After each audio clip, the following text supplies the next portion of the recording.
Welcome to the Hardtech Podcast. And everybody, welcome back to the Hardtech Podcast. I'm your host, DeAndre Harakas, with my usual suspect, Grant Chapman. How's it going? Thanks for joining, everybody. And everybody, we have a super fun guest with us today. Bert from Electra is joining us from New York. Is that right? Yeah, that's right. Brooklyn, New York. Yeah, well, welcome to the show, Bert. Thanks. Yeah, really excited to be on. Yeah, love to hear a little bit of your background before you got to Electra to kind of set the tone for everyone listening, because I've heard your background and it's awesome, and love to see the pivots you've made to get here. So just want to give a quick background on what you did before and then what you're doing at Electra. For sure. I've been working in tech for 15 years now. That's wild. Basically, I came out of college, was interested in working on climate change, worked at a company called Sapphira that made tools for architects to design more energy efficient buildings. It used to be the case that if you were an architect, you needed to send your work to a mechanical design engineer, have them evaluate your massing to see like how energy efficient it was, how much solar gain it had. That took a couple weeks. We got you results in a couple minutes. So it was like trying to move the needle at the beginning of the carbon emissions process. Then I ended up going to Google, where I worked on something called Fuchsia, which was an experimental operating system. We had many goals with that project, but my goal was to make it so that even the most affordable computers were as secure as like a modern iPhone. Mm-hmm. And so that was extremely fun. Worked there for 5 years. Decided to go on sabbatical because I was really craving that concrete impact of my climate-focused work earlier in my career.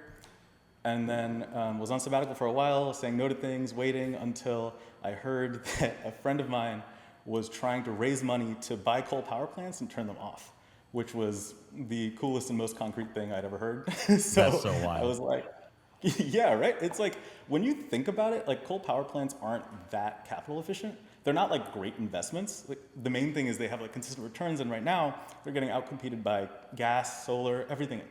Mm-hmm. So at the time, it was 2022, and it was very clear that we could raise the money to do this. And so we started looking into it. It's become a more popular idea now. I think Mark Cuban is trying to do it now, among other people.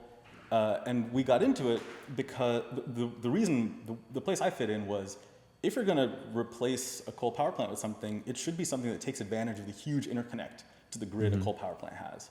And so if you want to accelerate the deployment of solar or other renewables, or even just bring more balance to the grid, you need a lot of batteries, and performance-focused, reliable, secure, safe software is really like my bread and butter, at least, especially after that time on Fuchsia. So I was like, yeah, like this is great. Like I would love to build software for distributed battery arrays. And we started there. It turns out when you're buying coal power plants, like geopolitical events actually quite affect the purchase price. So wild things happened that year. The war in Ukraine, lots of stuff. Energy policy has changed a lot since 2022.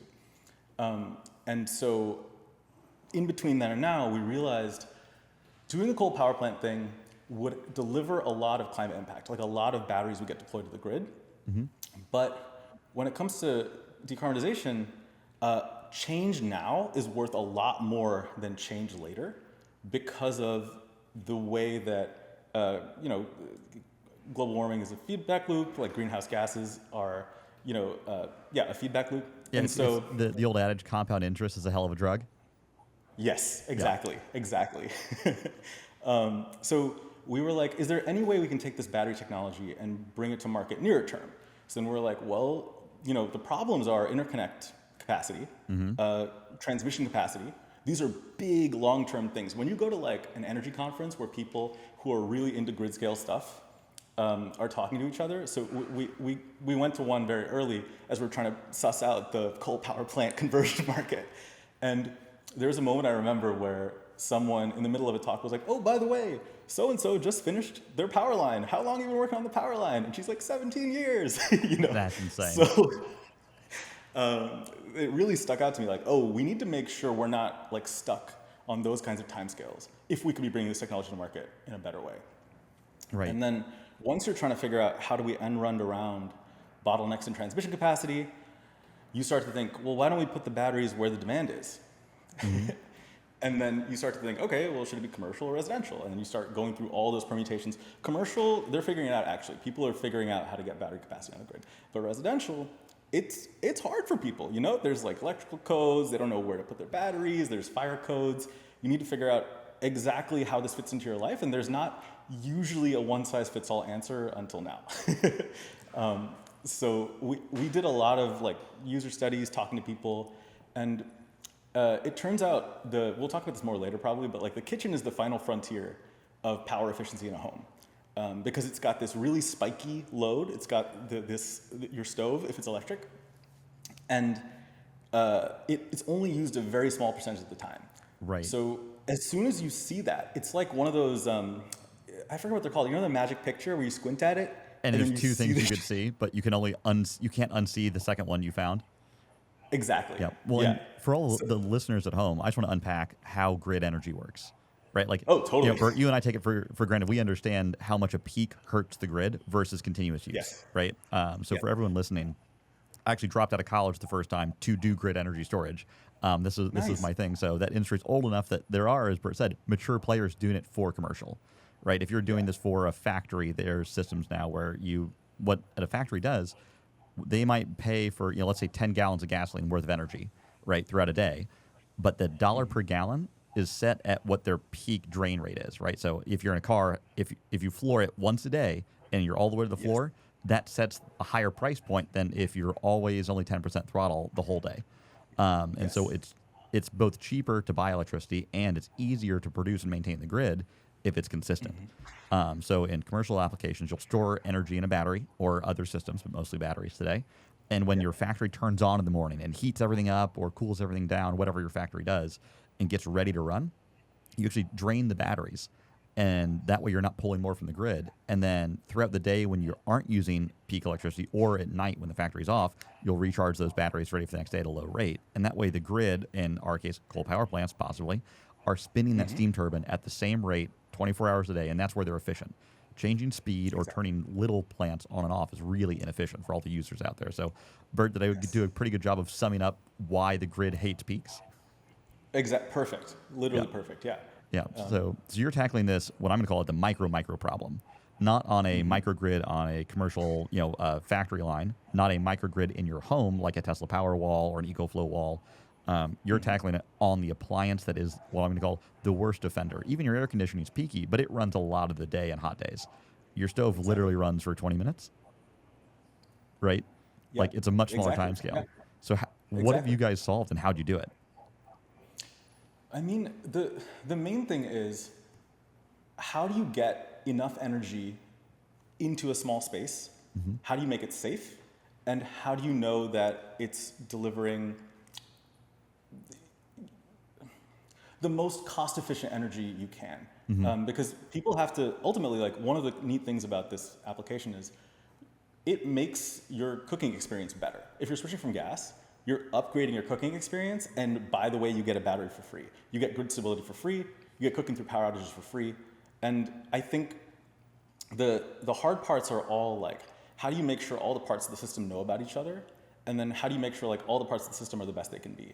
It's really like a really fun systems design problem if you're in that world. I mean, I'm sure many of our listeners are. So. Yep. No, 100%. And so, digging into what you guys have is you're bringing energy storage localized to a thing that's very peaky, just to shave that peak out, right? You're still connected to the grid. You're still charging the battery from the grid. And you guys can still power a burner from the grid, right? From our last talk, you guys basically have. That's right. Bert, can you explain what a traditional electric stove does that yours doesn't? Like, what does it require, totally. and like, why would you use this versus a traditional stove? Totally. So a traditional electric stove, very simple. You power all of the burners and oven elements from the grid. And the important thing there is, just like the factory in your example, your electrical panel, all your wiring, your home's interconnect to the utility is also rated for that one time a day when you floor it. So instead of having this like 12 kilowatt, very unpredictable load, 12 kilowatts is the biggest load in the house. It's as big as a level 2 EV charger. It's a big load.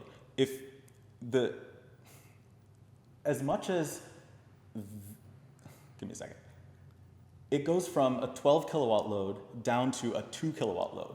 So it's cutting your 12 kilowatts to 800 watts. That's an 85% reduction in the capacity required from every part of your electrical system. So the wires, that part of the electrical panel, and that frees up space. If you're on the electrification journey for your home, if you're wanting to put in an electric heat pump or hot water heater or a level 2 EV charger, just switching from a conventional electric stove to Electra will give you a cooking upgrade, because induction rocks. This is an induction stove.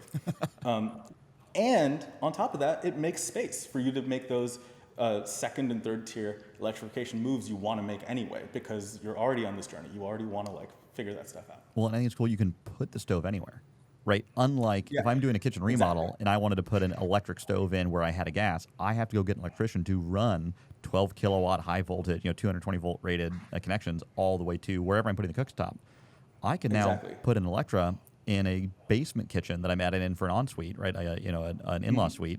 I can just plug that into the same 110 I plug the microwave into. Yeah, exactly. This is one of the problems with talking about this product, because there's so many good angles. It's like, how do you get them all in, Yeah. But basically, the no renovation thing means that if you have a gas stove and want to switch, it's a huge liberating factor. No drywall dust. No waiting for a contractor. There's a America-wide electrician shortage. No waiting for an electrician. It's a big change in your quality of life while you're going through that transition process, and people are really responding to that. People are like, "Wow, I can just decide hey, I want this in my life. Get someone to cap the gas line, and the next day we'll ship you a stove." It's pretty awesome. I think that from the practical perspective, if I'm thinking about getting a stove, I think of Electra, because you're exactly right. I worked for a company called Geyser Steam for a number of months and had a similar innovation around the steam room. So historically, whenever you would install a steam room, you would need to call a plumber and get permits and have electrical, because it's a big, it takes a 220 or 210 outlet to run that unit, similar to a stove. Similar to a stove. And the whole innovation was that you could just plug this into a regular 110 outlet. And that just blew people's minds. They said, "Oh, I can put this very nice premium steam room anywhere, in my house or outside." Or in a rental. Or in a rental. And what's super cool about what you've built is that you've enabled that same aspect, that same ease of access to put a stove generally anywhere in your home without the need to go hire a contractor and go through the process of changing things out. I mean, I think that in terms of innovation, that's a huge step forward. Yeah. Exactly. If you have an ADU, this is the best way to put a full-size range in it. Yeah. You can cook like you're at home, even though you're in the ADU, you can cook like you're at home, and that rocks. And there's no, the things people don't always think about right away with gas, you have ventilation requirements that you don't have with this. This doesn't emit any toxic fumes. You can actually just, you can decide how much delicious cooking aroma you want to stay in the room. That's your ventilation requirement. Yep, exactly. Well, and I think the neat thing, going back to the pure physics that made this happen, you only need 12 kilowatts in your stove when all the burners are all the way on, right? That's the limiting factor. And so what you guys have done is basically enabled people to have all their burners on, because you have a battery that can power that for, one or two standard deviations of, and I couldn't tell you the last time I had all the burners on my gas stove. I don't know if I've ever done it, but you have to wire it as if it's going to be on all the time. So, Bert, how did you guys take, this problem statement, I want to reduce the peak power of a stove and benefit, I now get to put it anywhere. What tech did you guys have to develop to bring that to reality? For sure. So the main thing is always knowing before you turn a knob, as you're turning the knob, before you actually draw the power, we always know you're about to draw the power. So it's as you turn the knob, the stove is sensing that you're turning the knob, and before it requests a burner to turn on, in 10 milliseconds or something, it's talking to the battery saying, "Okay, cool, we're in a normal state. All the power is available. Yeah, let's go." And then you turn the power on.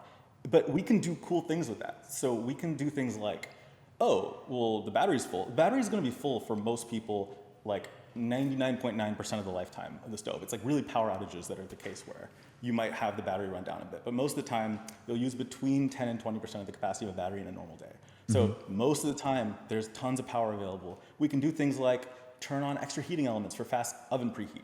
because it always knows what's available. And then if for some reason you're starting the oven preheat and you decide you want to boil 4 burners worth of tea at the same time, it'll know that and transparently turn off the extra burners for the fast preheat. So you don't have to think about that.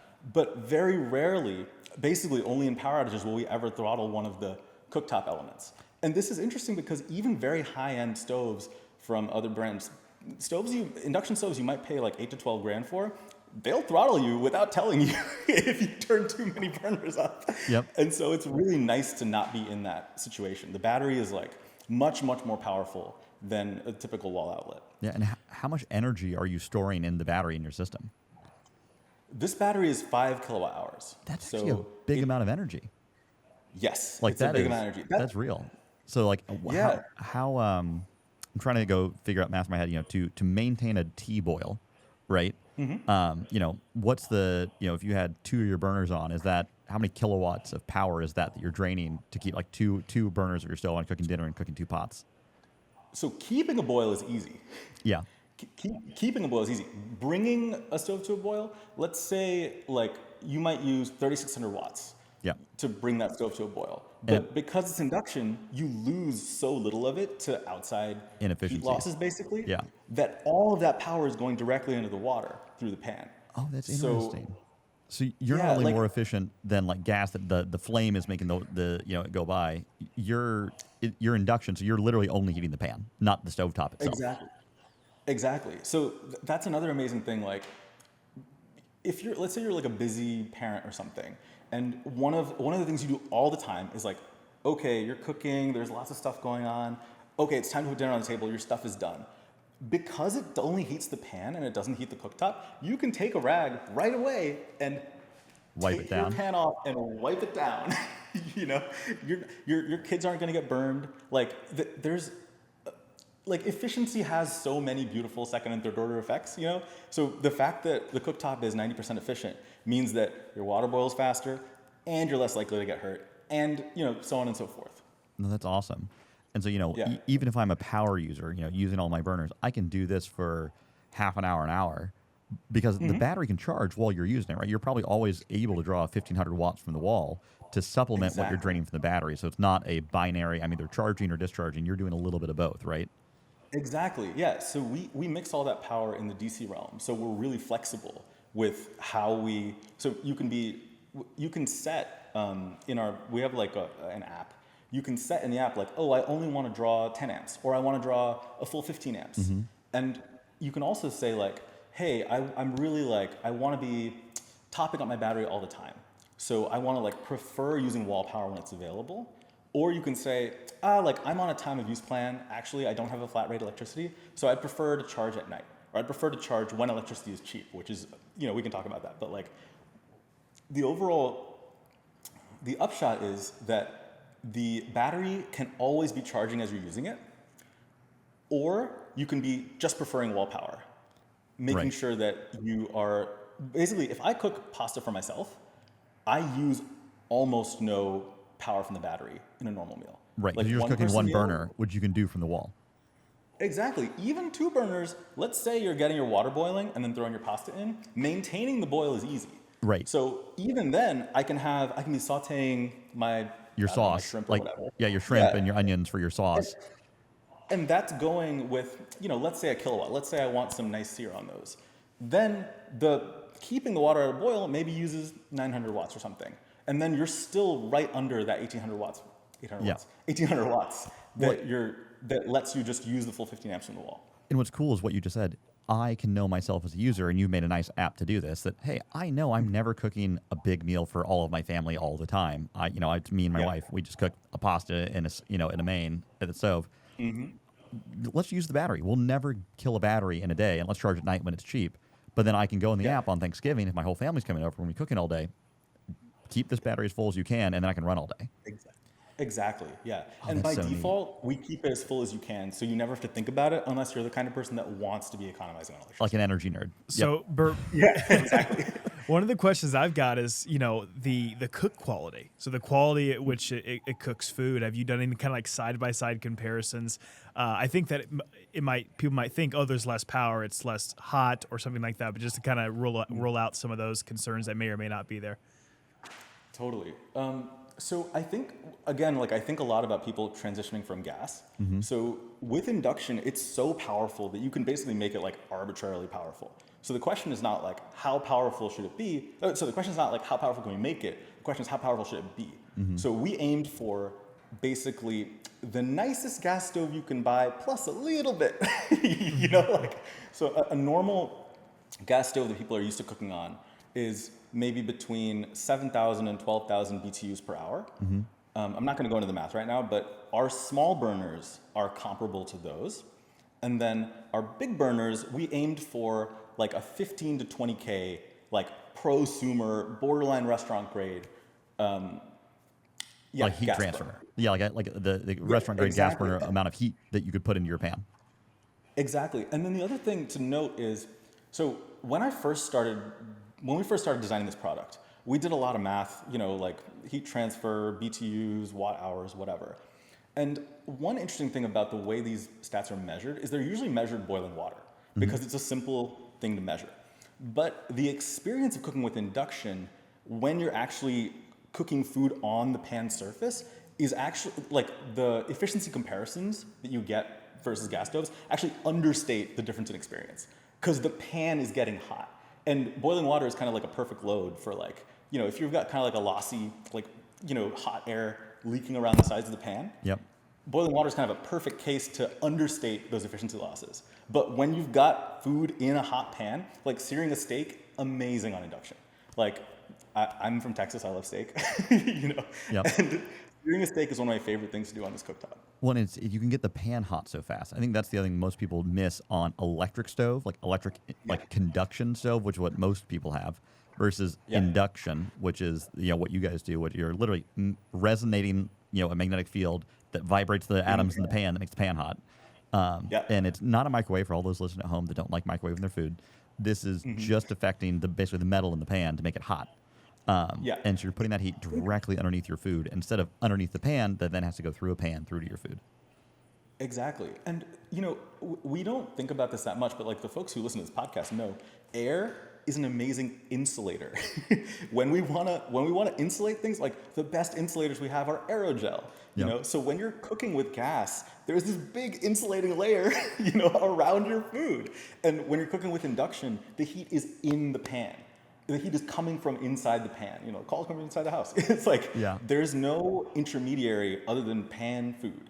And I mean that, like I said, the efficiency numbers understate how much nicer it is to cook with induction. That's why I say range is 15 to 20K BTUs per hour for a comparable gas stove. Because if you're boiling water, okay, gas stoves, maybe you're more comparable to a 15K BTU per hour gas stove. But if I'm searing a steak, I can't get it seared. Exactly. Yeah. It's quite basically the best searing, braising experience that I have. Even stir fries. If you're interested in doing really hot stir fries and getting that beautiful glaze, crisp, yeah. Yeah, exactly. No, that's great. And so, to make this all happen, you need, you're sucking energy from the grid through a tinier straw, but you're storing it in the bucket, the battery underneath. And then just like any induction stove, because induction stoves don't just vibrate at 220 volts underneath your pan, right? It's not just the wall going through a coil. There's power electronics there. So your system has a DC bridge that is your battery pack. You're pulling energy from that into an inverter to control your burners. And then that is sending energy to the pan.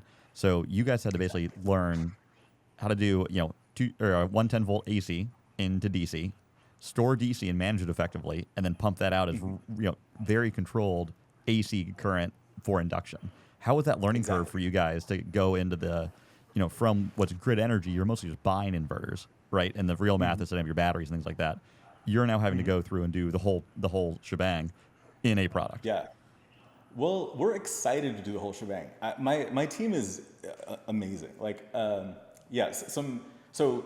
One of my teammates works. One of his side projects is he works at NYU on the Open MRI project, And those coils are harder to design than these coils. We're excited to get there, where we're designing our own induction coils.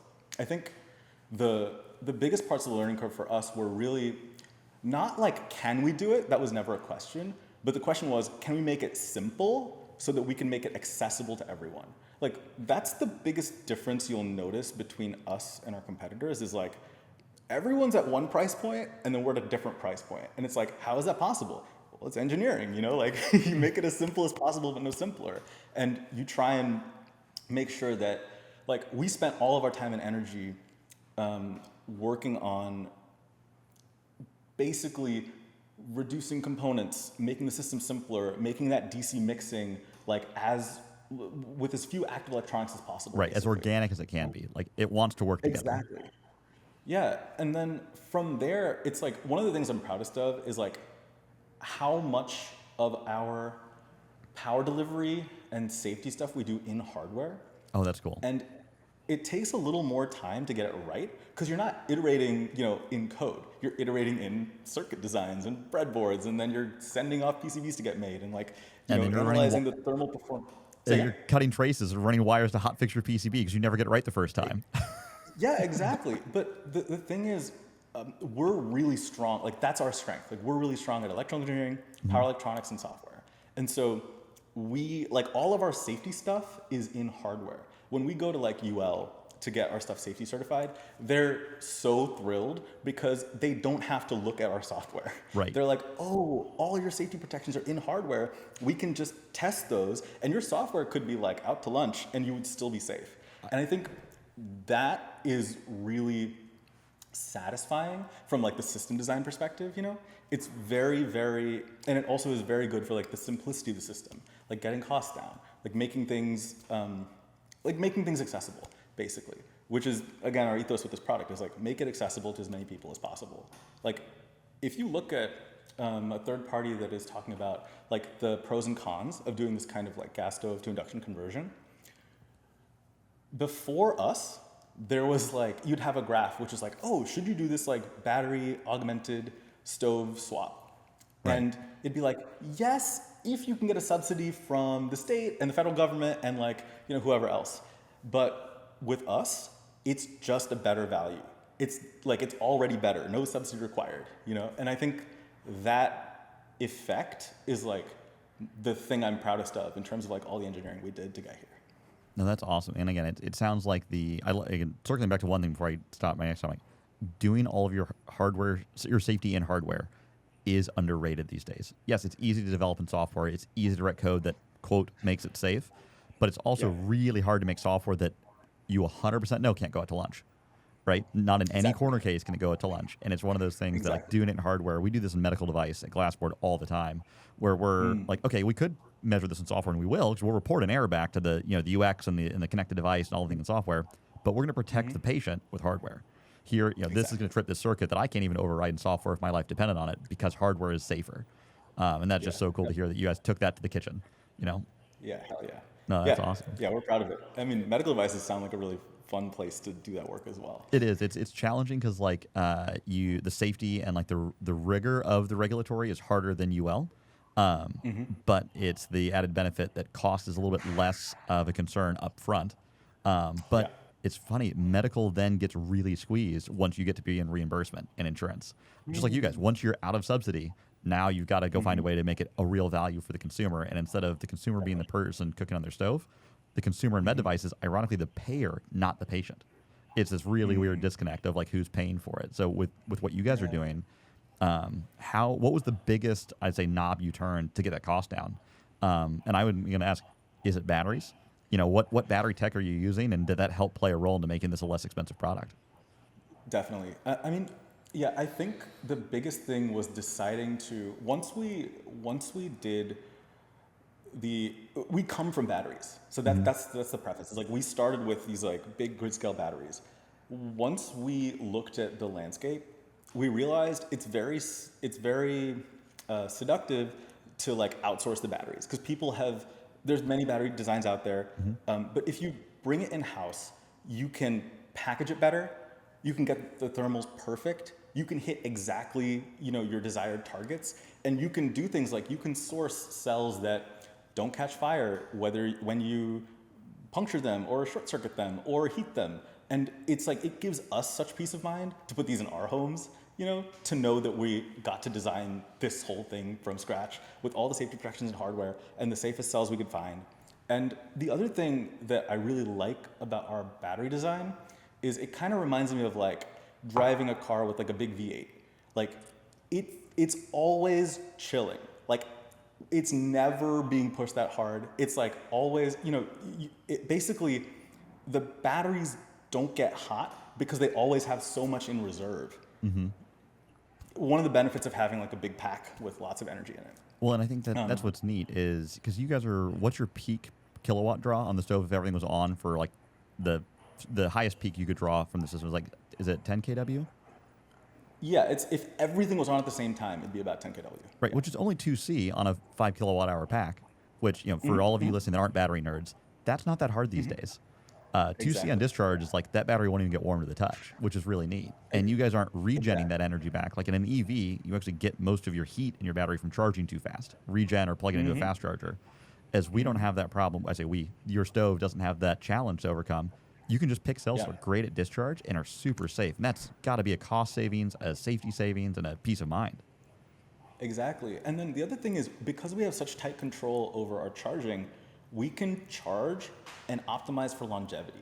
Mm-hmm. So like when we talk to our cell vendors, basically, it's really fun because they've done like all this analysis on their cells, like all of this like longevity and cycle testing, all this stuff, and they're like, oh, your use case looks a lot more like the no use case than it does like the heavy use case. Mm-hmm. And that makes me feel great. Because we tell people, these batteries are good for 10 years, but in reality, they're good for closer to 20 years. And it's like, we just want to see it proven out.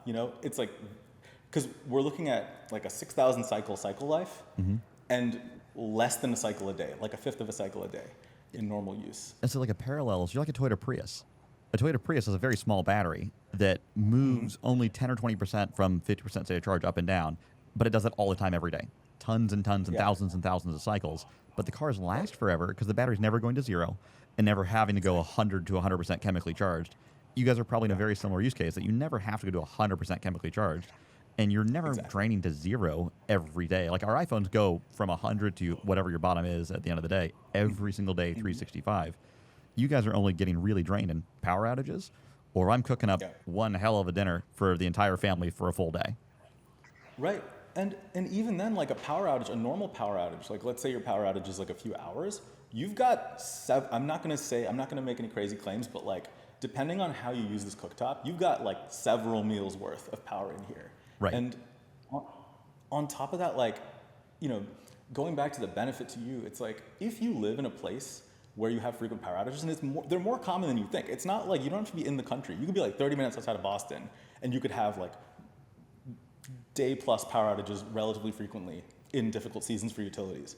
And it's like that peace of mind of knowing you will never have to compromise to get dinner on the table is so delightful.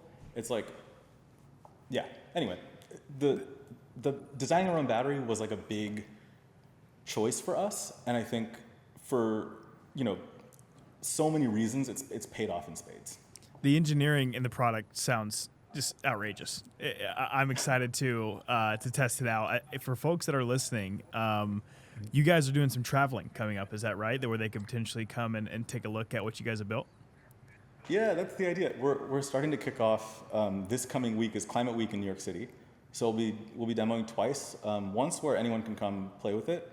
In Stuytown at an event with Brad Lander and Third Act. That's on Sunday. We'll be there from like 1 to 6. And then on Thursday, we're at a different event from this group called Antenna House, where we'll be like doing like a cooking demo with the chef and like making tea for people and making food for people. And that's at noon on Thursday. That's just the beginning. And the main thing is I'm so excited to take this on the road because I don't need to plug it in to use it. So it's like we can have like, 2 people in a van and kind of like happily go from park to park, like making food for people. And it just feels like qualitatively, that feels like the solar punk dream that, like we have the technology for, but haven't built yet, So it's like this is one step. Oh, I love that. I haven't heard that term, solar punk dream. I am stealing that, Bert. That is, I need to go immerse myself in this world. Because again, I'm not a prepper, but I do dream one day of like having a house where I've built the energy system and I can control that my energy will work all the time just because I'm an energy nerd and have been that my whole life. So solar punk dream is going right in the lexicon. That is phenomenal. Yeah. And so in terms of like, go ahead. Sorry. You first. Yeah. So in terms of just like the next generation of the product, or like what does the future look like for you guys right now? So you just, as we got on the podcast, we're talking about our standing up manufacturing, about to start going to market and things like that. Like what does the horizon look like for Electra? For sure. So our first stoves are shipping in February. Let's go. And we're stoked. It's been a long journey. We're really excited to get out there. But the thing that we get asked the most is like so prosaic, but people are like, hey, does it come in 36 inches?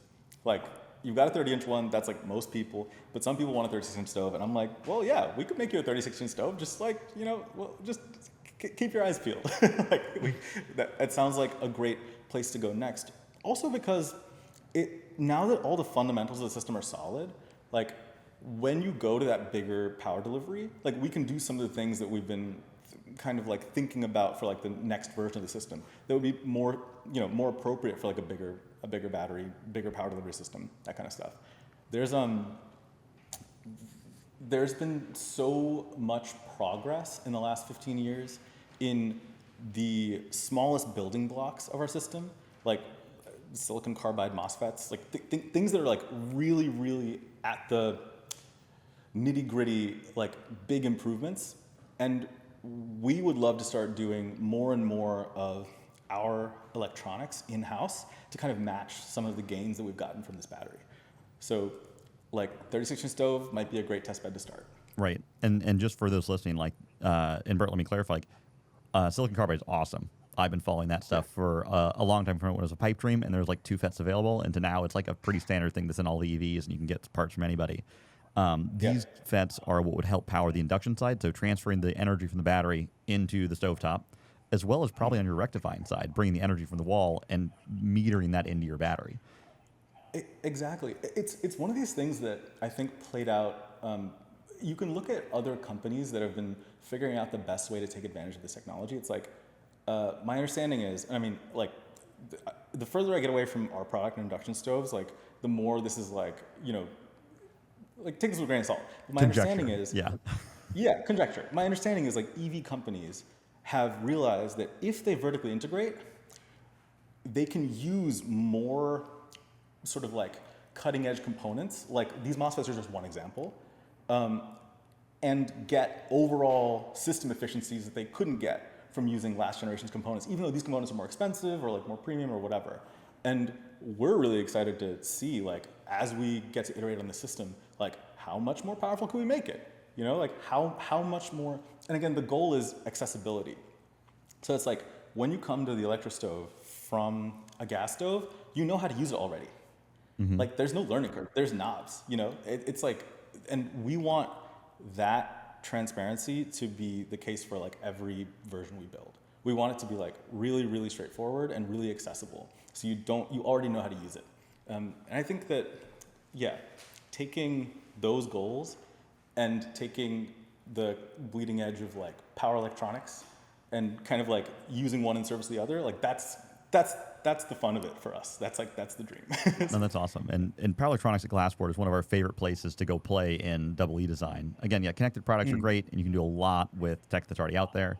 But in power electronics, I think you're right that between silicon carbide and there's one other tech I'm missing right now that is the higher voltage version of silicon carbide that's for the crazy high EV stuff that's coming out now. But implementing those just allows so much design freedom. And like for everyone listening, it's not that you couldn't transfer energy before. It's just that it took an aluminum heatsink and a big box and a bunch of MOSFETs, and it was huge and expensive and inefficient. Exactly.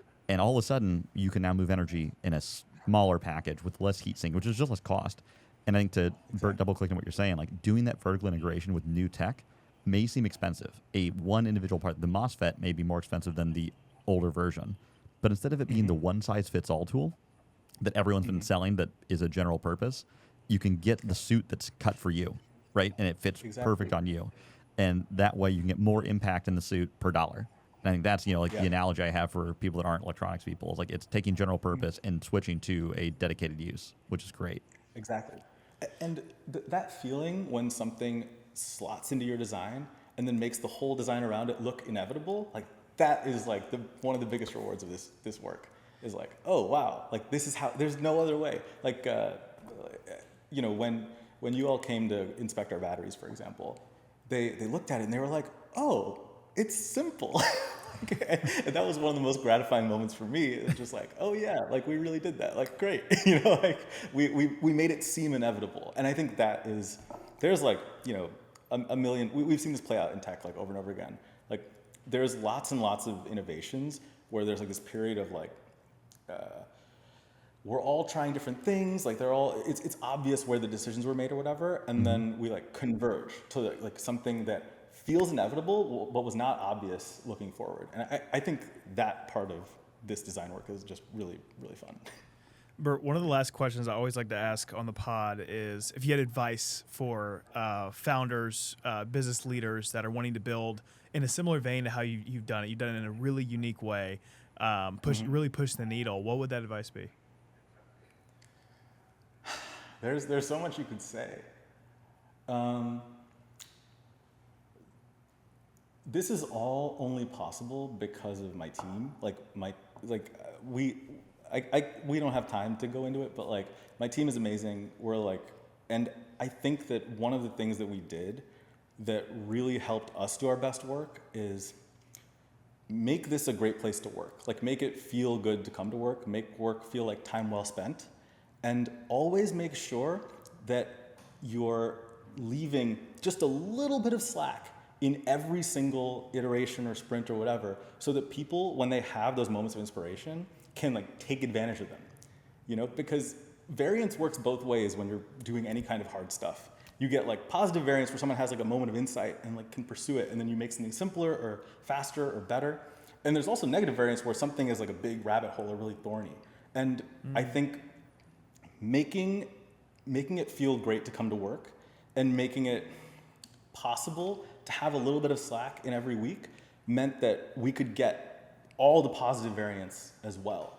Which is why I think, we're a small team. We've been working on this for induction stoves for 2 years, batteries for 3 years, and we've built a lot.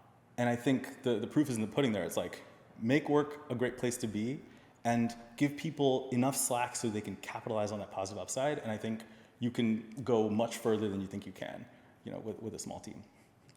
I usually have a little like wrap up sentence after someone says that. That was all the wrap up that was needed. Everybody, this is the Hardtech Podcast. I'm your host, DeAndre Harakas, and my co-host, Grant Chapman. No, great wrap up. Thanks for joining, Bert. And Bert, it's been an absolute pleasure. Absolutely go check out Electra online. And then, see you guys next week.